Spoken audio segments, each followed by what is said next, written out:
Hello beautiful sols, আজকে আমি তোমাদেরকে দেখাবো আসামি পুজোর মেলা থেকে আমি কি কি কিনেছি। এই যে প্রথমেই আছে এরকম একটা গুজরাটি স্টিচের সুন্দর ব্যাগ। মেলায় বসেছিল একটা ব্যাগের দোকান, সেটা তো তোমাদের দেখিয়েছি, এটা সেখান থেকেই কেনা। তারপরে এই যে প্লাস্টিকের মধ্যে বাদবাকি জিনিসগুলো আছে, দাঁড়াও গিট খুলতে পারছি না। প্লাস্টিক খুলেই প্রথমে যেটা বেরোলো সেটা হচ্ছে এই যে এই সুন্দর হাঁসের ছানাটা, দেখো কি সুন্দর ফ্লাফি ফ্লাফি। এটা কিনেছি আমার প্যান্থারের জন্য। তারপরে এই যে এই ক্যাচারটা, এটা অনলাইনে অনেক দাম নিচ্ছিল, কিন্তু মেলায় মাত্র নিয়েছে 25 টাকা। তারপর নিয়েছি এরকম একটা স্ট্র, কি সুন্দর দেখো স্ট্রবেরি লাগানো। তারপর নিয়েছি এই যে এই আর্টিফিশিয়াল প্ল্যান্টটা, এটার দাম মাত্র 20 টাকা। কি সুন্দর দেখতে লাগছে দেখো, ঠিক মনে হচ্ছে যেন একটা আসল ঘাস। তারপরে নিয়েছি এরকম দুজোড়া একই দেখতে কানের। এগুলো হচ্ছে আমার মাসির 2 মেয়ের জন্য, যাতে ঝগড়া না করতে পারে, তাই এই ব্যবস্থা। তারপরে এই যে ওই ব্যাগের দোকানটা থেকে আরেকটা ব্যাগ নিয়েছি। যাই ব্যাগ নিই না কেন সবের দামই নাকি 100 টাকা।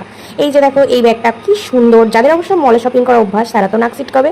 আর এই যে বাদাম আর জিলাপি, যার সারা মেলা একদম অসম্পূর্ণ, এটা হচ্ছে আমার ভিউয়ার্স আর সাবস্ক্রাইবার্সের জন্য। সবাই ভালো থেকো, সুস্থ থেকো। এই ছিল ভিডিও, টাটা, দেখা হচ্ছে নেক্সট ভিডিওতে।